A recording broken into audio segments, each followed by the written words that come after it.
voy a hacerlo aquí abajo, ¿listo? Sí. Por ejemplo, si yo tengo, aunque eso creo que está muy claro en la mismo taller, yo lo puse y está claro, pero igual yo lo voy a hacer acá. Digamos que esta es la línea horizontal, ¿sí? De terreno. Y tengo varias capas. Tengo la capa 1, digamos que aquí tengo la capa 1. Me queda un poco torcida, pero mejor porque eso en la realidad no es recto. Así, 2, digamos 3 capas, y yo quiero calcular el esfuerzo aquí abajo, por ejemplo en la cuarta capa. Entonces quiero calcular el esfuerzo por acá, ahí en esa capa, Sí. ¿sí? Entonces, ¿yo qué hago? Tengo que la capa 1 tiene una densidad Y1 o gamma 1, voy a poner acá, que el suelo 2, la capa 2 tiene Y2, eso tiene Y2, eso tiene Y3, esto tiene Y3, esto tiene Y4, ¿sí? Por ejemplo, Y4. Entonces, eso tiene una altura H1, por ejemplo.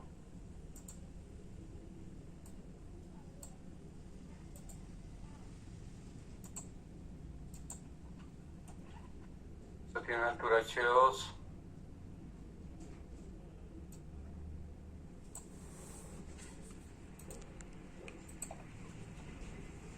Esto tiene una altura H3 y sucesivamente, ¿no?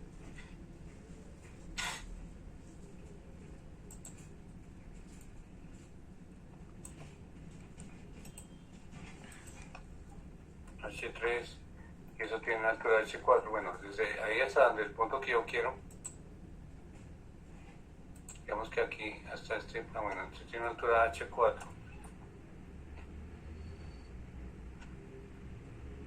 Desde acá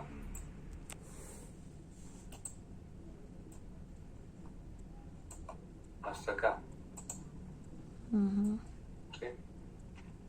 Digamos que yo quiero calcularlo en el punto medio de la capa 3, ¿sí? Entonces vamos a poner un puntico, bueno, un cubito aquí en el punto medio de la capa 3, ¿sí? Aquí está, el punto medio de la capa 3, ¿a qué profundidad está? A una profundidad H3 medios, ¿sí? O sea, estaría aquí a H3 medios. Entonces aquí sería H3 medios.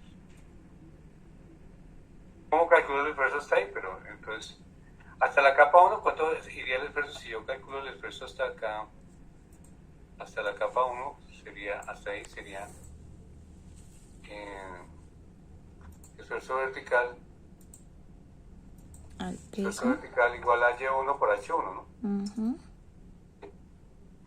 Y lo calculo aquí en la capa 2. Bueno, pues si yo lo calculo aquí en la capa 2. En red. No, me embarré. Otra vez, si estoy aquí en la capa 1, pues el esfuerzo vertical sería igual a Y1 para H1, ¿sí o no? Si estoy aquí en la capa 2, un poquito más grande, y el esfuerzo vertical sería el anterior, el esfuerzo vertical sería H1, Y1, que es lo que llevaba hasta la capa anterior, más Más. H2, Y2, ¿sí o no? Ok. Y aquí, pues, en la capa 3, pues lo mismo. Entonces sería, aquí en la capa 3 sería, esfuerzo vertical sería H1, Y1, más H2, Y2, más los que es esta capa, más la mitad de esta capa, H3 medios, por Y3. ¿De acuerdo? Y así lo puedes calcular a cualquier profundidad.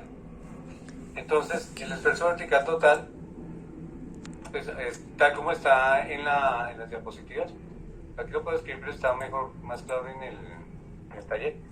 El esfuerzo total es la sumatoria de los gamma por H, ¿sí o no? Gamma por H.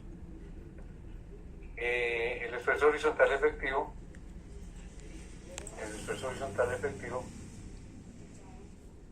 es igual al esfuerzo vertical total menos la presión de poros, ¿sí o no? Y el esfuerzo horizontal efectivo, pues, aplicamos Entonces el concepto de predicción de esfuerzos estáticos es igual a K sub 0 por esfuerzo vertical efectivo. ¿Sí? Y el esfuerzo horizontal total es igual al esfuerzo horizontal efectivo más la presión de poros, o sea, a la inversa del principio de esfuerzos efectivos, más μW. Así se calculan los esfuerzos. Es la presión, ¿cuánto vale la presión en el nivel freático? Les pregunto. Es igual a la presión atmosférica, pero uno cuando, igual que sucede en hidráulica, nosotros trabajamos con presiones manométricas. ¿Cuánto vale la presión manométrica en el nivel freático? 0, porque la presión del agua es igual a la presión atmosférica. Si la presión del agua es igual a la presión atmosférica, la presión manométrica vale 0, dado que la presión manométrica es igual a la presión del agua menos la presión atmosférica.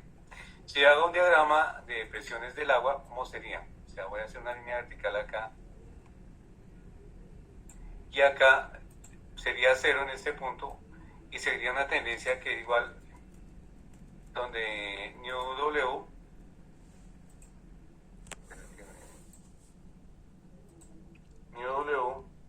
es igual a gamma del agua por ZW, ¿sí o no? Donde esta distancia sería ZW, ¿de acuerdo? De aquí hasta acá sería ZW. Profe, por eso, Acá en ZW.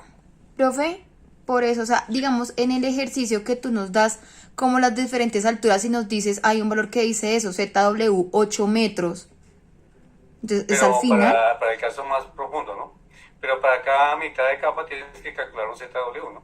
Pues porque está a diferentes alturas con respecto al nivel del agua. O sea, en el punto medio de cada capa tienes valores de ZW diferentes. Bueno, para responderle a tu compañero, entonces, ¿qué pasa? Eso es por debajo del nivel freático.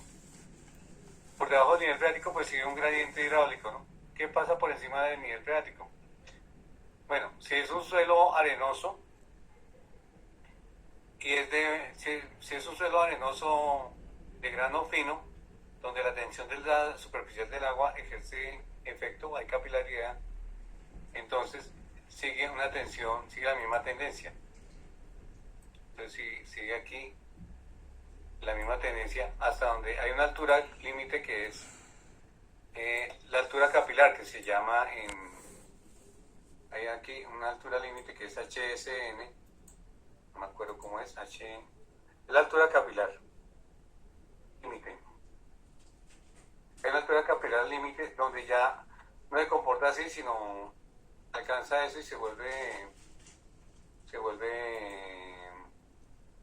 pierde. Bueno, de aquí para arriba no sé qué pasa, la verdad no me acuerdo.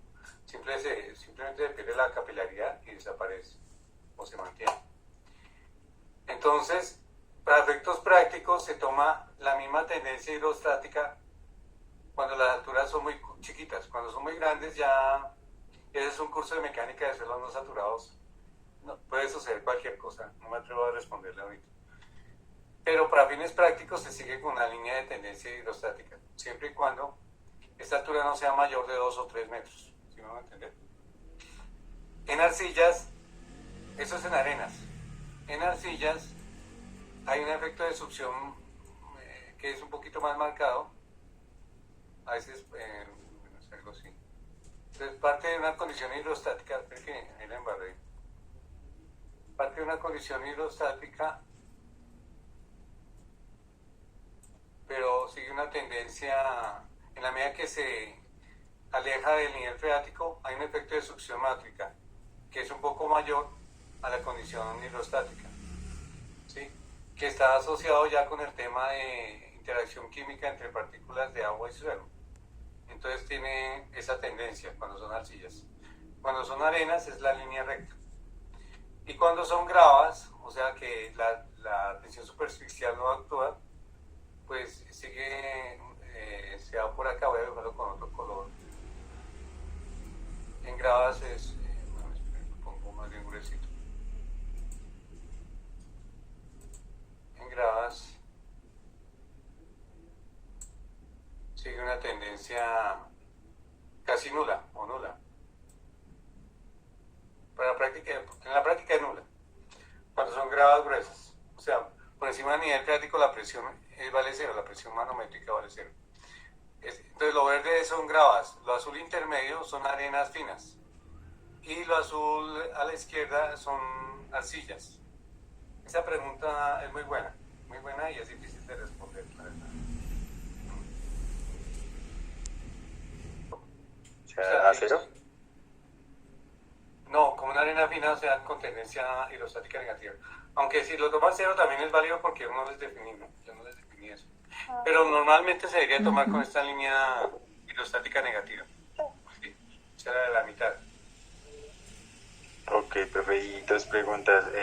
La primera, ¿hay posibilidades de dejar el taller para la otra semana? Sí. Bueno, en el caso de ustedes sí, porque hasta hoy les dediqué la clase, entonces sí, con justa razón. O sea, para hoy en 8 días me entregan el taller.